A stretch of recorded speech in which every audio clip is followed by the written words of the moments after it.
Jadi maksud lo, cewek yang 12 tahun itu gue? Tuh lo apaan sih, bercanda lo ya? Ingat lo ya, awas sampai lo suka sama gue musuhin lo seumur hidup. Cinta pertama itu susah dilupain. Apalagi kalau cinta pertama lo adalah sahabat lo sendiri. Gua nggak terlalu setuju dengan Backstreet, walaupun kasus demi kasus. Gua tahu dia akhirnya punya pacar. Dan gua langsung nyanyi sebuah lagu. Ingin kebunuh pacarmu.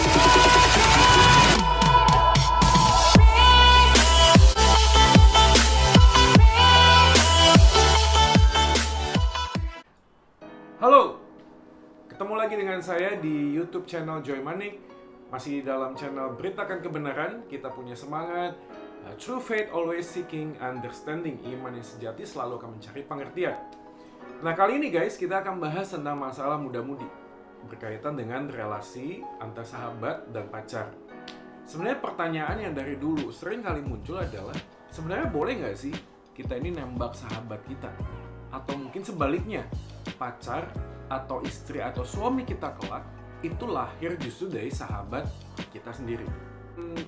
Dari sekian banyak kasus relasi yang pernah gue temuin dalam masalah tentang sahabat yang kemudian jadi pacar. Kan harusnya bagus ya, kita kan udah kenal, udah deket, kita udah nggak ada yang ditutupin, kita semuanya apa adanya. Kan sebenarnya itu bagus dong kalau menjadi pacar, atau mungkin nanti kita bisa menikah dengan dia. Nggak gampang saya lagi untuk kita bisa kasih jawabannya. Tapi nggak gampang bukan berarti nggak ada jawabannya, bukan? Karena walaupun cinta itu memerlukan kepastian, tetapi kita nggak bisa memastikan kapan cinta itu akan datang. Nah, bisa aja pas lu bareng sama sahabat lu, tiba-tiba muncul sebuah getaran-getaran yang nggak bisa lu bendung, dan kemudian membuat lu mutusin buat nembak sahabat lu. Tapi konsekuensinya, resikonya, kita malah jadi merusak persahabatan.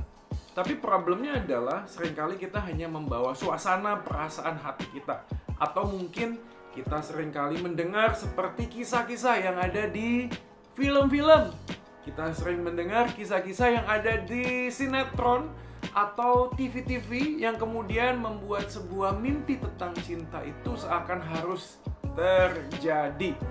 Nah, film-film yang kita tahu, yang kita pernah lihat, dari kisah Korea, dari kisah film Amerika sejak dahulu kala, sampai film Indonesia kayaknya, itu juga sering mengkisahkan dan mengangkat sebuah tema tentang sahabat yang kemudian jatuh cinta, bahkan menanti sekian lama dari SD, SMP, SMA, kuliah, nunggu cinta pertamanya, dan kemudian mereka cuma sahabatan.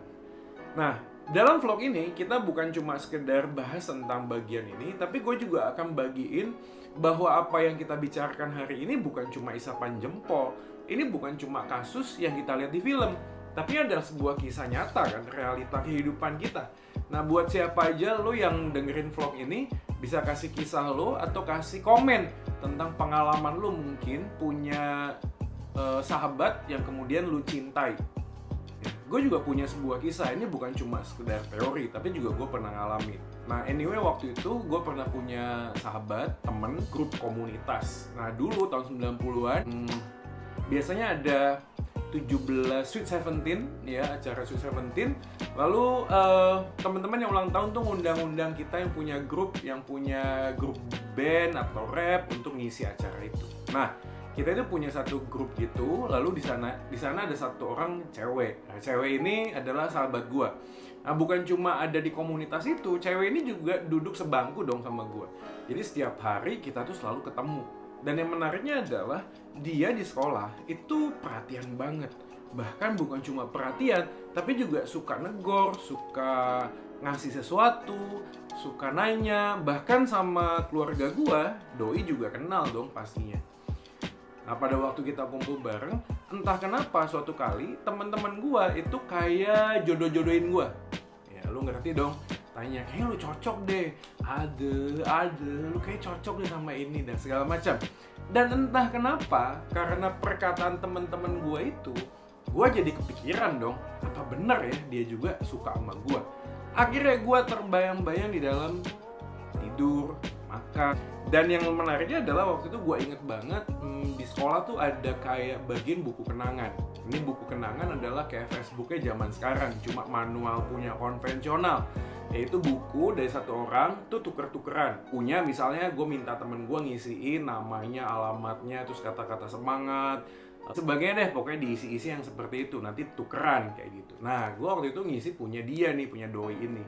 Gue udah ngasih kode-kode sih, gue kasih gambar, gue kasih tulisan, I cannot live without you, thank you for the being my best friend, and bla bla bla gitulah. Gue kasih kode-kode di buku dia. Waktu gue ngasihin kembali buku itu, yang menarik adalah sepertinya juga dia kasih harapan, senyum. Keren banget gak sih? Akhirnya gue juga pengen memastikan perasaan gue ini, apakah benar dia juga suka sama gue dong. Apa yang gue lakuin, gue nanya dong teman-teman gue yang lain, dia pernah cerita gak sih tentang gue? Menurut lo, dia suka gak sih sama gue? Dan conclusionnya, dari semua bab 1 sampai bab 4 sampai kesimpulan, hasilnya adalah gue harus tembak nih cewek. Do it! Yes, you can! Just do it!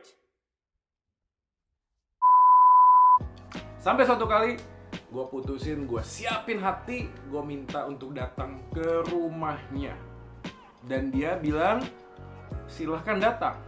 Gue bilang, ini bener-bener pasti gue akan jadian sama nih cewek. Gue ngomong panjang lebar sebelum gue pulang, gue nyampein sesuatu, gue tembak nih cewek. Dan hasilnya adalah tetot, saudara-saudara.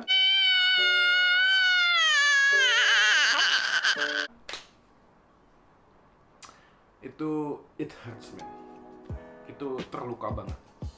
Dan lu tahu dong, habis kejadian itu apa yang terjadi? Hubungan gue sama dia udah nggak enak lagi.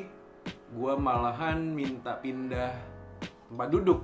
Cewek ini juga jadi nggak enak dong sama gue, jangan deketin. Dia bilang sorry ya, maaf ya, gue nggak bisa sama lu, bla bla bla, sampai cukup lama deh. Dan gue bilang sorry, gue belum bisa move on, coba gue ditinggalin deh, lu jangan nanya-nanya, kita nggak usah komunikasi, nggak usah ngapa-ngapain dulu deh. Dan itu panjang sampai akhirnya suatu kali gue tahu dia akhirnya punya pacar. Dan gue langsung nyanyi sebuah lagu. Ingin kebunuh pacarmu saat dia cium bibir merahmu. Oke, jadi kita udah nemuin sebuah problem.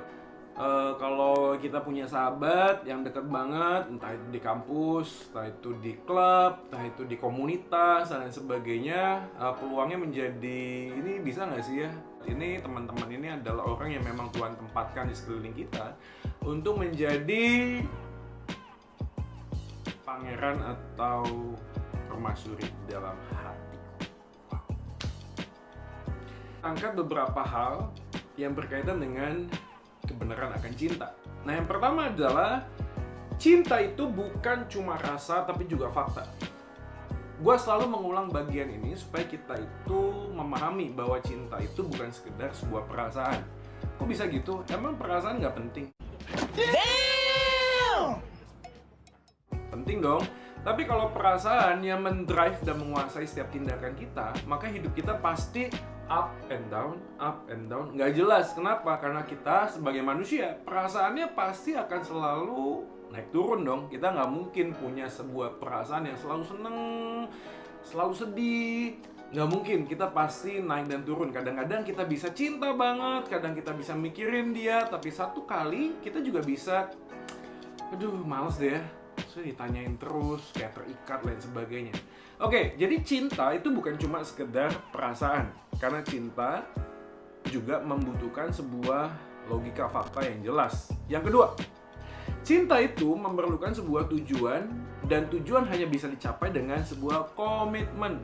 Lagi-lagi gue mengulang bagian ini supaya kita memahami bahwa sebuah ikatan tentang cinta itu tidak akan pernah bisa terlepas dari apa yang kita mau tuju dong bersama. Gue waktu itu pernah kasih contoh seperti ini. Kalau gue mau ke Jakarta dari Surabaya, maka gue harus pastiin orang yang gue ajak itu juga memang bener-bener pengen ke Jakarta. Jangan sampai dia setengah hati. Jadi gue harus pastiin nih orang bener-bener pengen ke Jakarta atau enggak. Karena kalau kita bener-bener pengen ke Jakarta, apapun yang terjadi sepanjang perjalanan dari Surabaya ke Jakarta tidak akan meluluhkan, membatalkan keinginan yang besar untuk sampai di Jakarta. Jadi waktu kita dari Surabaya mau ke Jakarta, tentunya kita bisa milih moda transportasinya. Macam-macam dong. Kita bisa naik bis, kita bisa naik kereta api, kita bisa naik pesawat terbang, kita bisa bawa mobil sendiri, dan lain sebagainya. Ini hanya bentuk efektivitas dan menghitung apa yang kita punya bersama-sama. Betul nggak? Tapi kalau seandainya kita naik mobil, lalu dalam perjalanan di jalan tol, terus mobilnya pecah ban. Nah, orang yang nggak punya komitmen yang jelas mau ke Jakarta, apa yang terjadi? Dia bakalan ngomong begini, aduh Joy, kayaknya gua enggak deh. Tahu gini ya, sengsara, capek, harus ganti ban. Gue balik lagi deh, gue nggak jadi ke Jakarta. Nah, orang yang seperti ini sesungguhnya tidak tidak benar-benar pengen ke Jakarta. Orang ini cuma ya having fun doang gitu loh. Maka perlu ada sebuah ujian. Tapi orang yang betul-betul pengen ke Jakarta, dia akan ngejabanin kok. Dia nggak peduli pecah ban. Ayo kita perbaiki, mogok, ayo kita tungguin. Yang penting lo sama gue kudu nyampe ke Jakarta. Pacaran tuh kayak gitu juga sih. Jadi cinta itu butuh tujuan. Lo sama dia tuh mau pergi kemana? Mau pergi ke sebuah tempat? Nah, kita harus sama-sama mencintai tempat itu. Maka gue begitu amat yakin bahwa pacaran itu sebuah jenjang menuju pernikahan. Kalau lo nggak punya tujuan untuk menikah, bahkan tujuan pernikahan pun lo nggak pernah tahu, gue sih saranin udah deh nggak usah pacaran dulu, karena bisa melukai hati dan nggak jadi apa-apa. Lu investasikan duit lu, waktu lu, tenaga lu, pikiran lu, hati lu, semuanya lu curahin, tapi akhirnya di tengah jalan yang lu dapetin cuma luka demi luka. Nggak mau dong. Jadi cinta itu butuh sebuah tujuan, dan tujuan itu hanya bisa dicapai dengan sebuah komitmen. Jadi waktu kita berpikir tentang gue pengen nembak sahabat gue perlu mastiin dulu apakah sahabat gue itu atau siapapun dia itu punya tujuan yang jelas dong. Kalau nggak punya tujuan yang jelas, lu nggak mungkin deh ngajakin orang untuk ikut lu. Yang bener aja, masa mau nyasar ngajak-ngajak orang? Yang enggak lah. Kalau lu udah tahu jalannya, lu udah tahu mau kemana, baru lu ajak seseorang. Bagiin apa yang ada di benak lu, di dalam pikiran lu, untuk menuju apa yang Tuhan desain untuk lu. Yang ketiga, cinta itu tidak hanya menerima apa adanya, tapi juga mendorong dia untuk menjadi pribadi yang semakin bertumbuh di dalam Tuhan. Maka cinta hanya bisa dikatakan cinta kalau melewati sebuah ujian. Ini penting banget guys, supaya kita bisa memahami bahwa pada waktu kita bersama-sama ada dalam sebuah ikatan komitmen, satu dengan yang lainnya harus siap untuk bisa saling mengampuni, memaafkan, dan bertumbuh semakin serupa dengan Tuhan. Karena cinta itu membutuhkan pengorbanan. Lu gak akan bisa ngejalanin cinta tanpa sebuah ujian kok. Lu harus jalanin cinta dengan sebuah kepastian bahwa gua siap untuk bertumbuh sama nih orang. Yang keempat, cinta itu oke gini, cinta itu harus juga diperlakukan di dalam sebuah layer kehidupan yang jelas. Maksudnya apa sih? Kita memang dipanggil untuk mengasihi semua orang, tetapi cara kita mengasihi semua orang itu nggak mungkin bisa sama. Nggak mungkin lah, nggak mungkin lu bisa menempatkan di tempat yang paling inti, yaitu keluarga inti lu, misalnya lu, papa, mama lu, lalu engkau memasukkan orang lain, sahabat lu, tetangga lu di dalam sebuah bagian inti. Nggak mungkin. Bahkan Tuhan Yesus di dalam Alkitab pernah menjelaskan, kalau engkau tidak mengasihi aku lebih daripada mengasihi bapak, ibu, saudara, dan lain sebagainya, engkau tidak layak ikut aku. Artinya, Yesus menempatkan sebuah ordo tentang cinta. Bagian yang pertama tentang Tuhan, kedua orang tua, lalu kemudian teman, sahabat, dan lain sebagainya. Jadi kita harus memahami bagian ini. Jangan sampai pada waktu kita berpacaran udah kadung cinta, lalu kita bela-belain. Apa yang kita lakukan? Kita justru menyakiti orang yang sudah mencintai kita lebih dahulu. Siapa? Papa dan mama kita. Maka dalam bagian ini gue harus jujur, gue nggak terlalu setuju dengan Backstreet, walaupun kasus. Oke guys, kalau lu nggak punya pendapat yang lain, silakan leave comment, kita akan bisa diskusikan. Bahwa cinta itu bukan hanya perasaan, tapi juga fakta. Yang kedua, cinta itu membutuhkan tujuan dan komitmen. Yang ketiga, cinta itu tidak hanya menerima apa adanya, tapi mendorong dia untuk berubah menjadi lebih baik. Dan yang keempat adalah perlakuan dan prinsip tentang cinta, yaitu kita harus bisa menempatkan di mana kita bisa mencintai. Nah, dari empat ini, kita bisa refleksi dong. Paling enggak, pada waktu lu semua dititipin Tuhan sahabat-sahabat yang terbaik, ini yang pasti beda lawan jenis dong ya, bukan yang sejenis. Ada di sekeliling kita, maka kemungkinannya menjadi iya atau tidak. Yang utamanya adalah bukan iya dan tidaknya, yang utamanya adalah motivasi hatimu sebelum engkau menentukan untuk nembak atau tidak nembak. Gua tahu bahwa resikonya jauh lebih besar ketimbang kita nembak orang lain yang bukan dari sahabat. Gua tahu. Karena pada waktu lu nembak sahabat lu, resikonya menjadi gede banget. Kenapa? Karena lu bisa kehilangan dua hal. Pacar gak dapat, tapi juga sahabat jadi retak. Memang itu menimbulkan sesuatu yang kita harus pikirkan. Tetapi paling tidak, pada waktu kita belajar untuk mencintai, setiap pilihan untuk mencintai membutuhkan sebuah keberanian untuk mengambil resiko.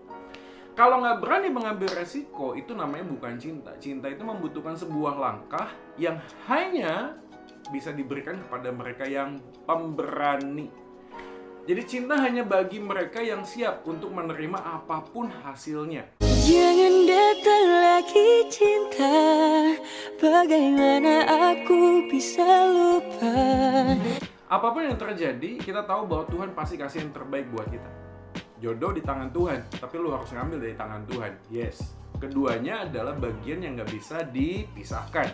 Tuhan itu menentukan, tapi kita juga diberikan kehendak bebas untuk memilih dan meminta hikmat. Tapi yang utama dari semuanya itu adalah lu harus yakini dulu kalau lu itu adalah orang yang punya relasi dengan Tuhan. Karena kalau lu nggak punya relasi sama Tuhan, maka pada saat yang sama lu bisa merasa nggak lengkap. Membutuhkan orang lain untuk bisa melengkapi hidupmu, engkau pasti akan menuai kekecewaan. Harusnya gimana dong Kak Joy? Harusnya adalah kita ini harus lengkap dan penuh dulu di dalam Tuhan. Makanya gue selalu ngomong sama anak pemuda, pastikan bahwa hatimu sudah puas dengan cinta Tuhan sebelum kau memutuskan untuk mencintai orang lain.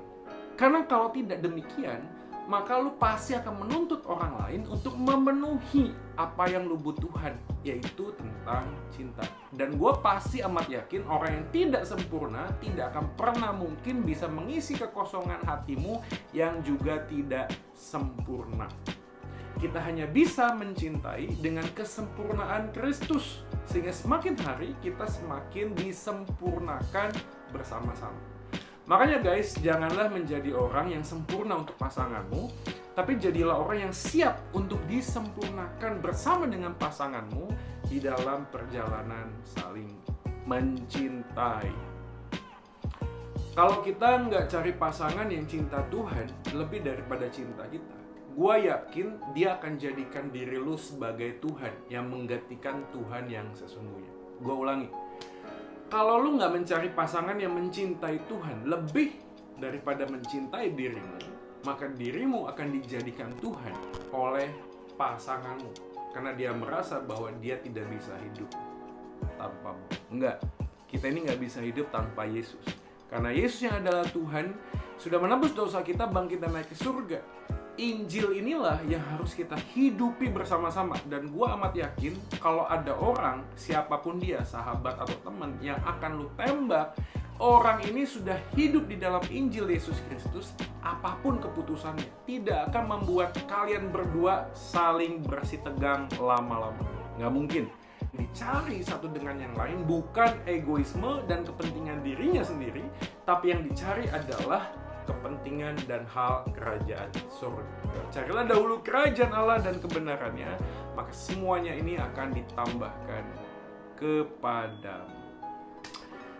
Oke guys, dari situ dulu vlog gua kali ini. Nantikan vlog-vlog gua berikutnya yang berkaitan sama dengan relasi. Mumpung kita ada di rumah saja, stay safe man. Pakai masker kalau harus keluar, hand sanitizer, dan jangan lupa tetap berdoa memohon supaya pandemi COVID-19 ini cepat berlalu.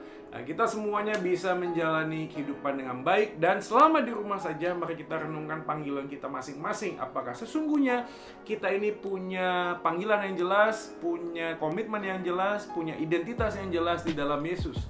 Karena sebelum kita menemukan semua hal itu, kita nggak akan pernah menemukan cinta yang sejati yang ada di dalam Kristus Tuhan kita. Soli Deo Gloria.